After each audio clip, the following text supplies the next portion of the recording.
Ова е осумничениот серијски убиец од Кумановско Старо на Горичани. Телма дојде до неговиот профил на социјалната мрежа TikTok, каде бил релативно активен. На него можат да се потврдат дел од информациите кои Телма веќе ги објави. Како што е тоа дека се работи за крупен 25 годишник кој се занимава со чување овци, а живеел во Драгоманце. Тој објавувал и детали од неговиот приватен живот, а на едно од видеата се гледа и мајката и очувот со кој живеел, но и заедничка фотографија со останатите членови на семејството, односно децата на неговиот очув.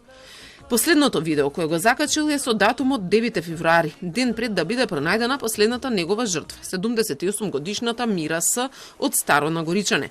По ова тој беше уапсен и ставен во притвор. За неа пак обвинителството тврдеше дека е убиена во периодот од 29 јануари до 10 февруари.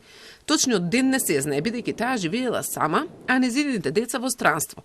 Во овој период осумничениот бил доста активен на TikTok. Речиси секој ден се снимал, а на едно видео симулирал дека го брка и полиција.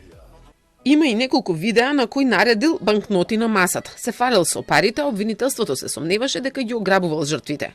Извори од истрагата за Телма тврдат дека 100% е потврдено дека тој е убиецот на Мира С. Се совпаднале ДНК анализите кои биле пронајдени на лице место со неговите примероци. Други детали не се откриваат, посебно околу тоа дали се истражува и дали тој ги силувал жртвите. Мештаните на терен раскажуваат дека неколку жени биле пронајдени мртви во своите домови и биле полуголи, а една од нападнатите која преживеала тврдеше дека се обидел да ја силува.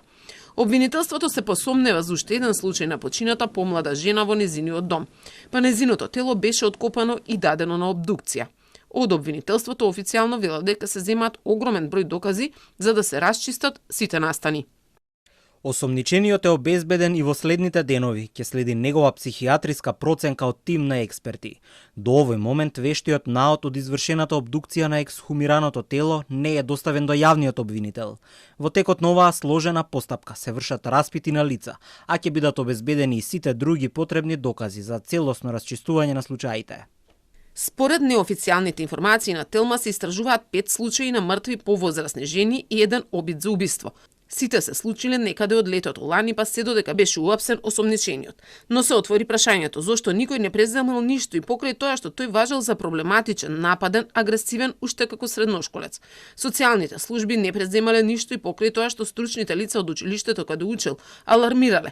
Родителите биле незаинтересирани, а полицијата го знаела, но никогаш не го гонела.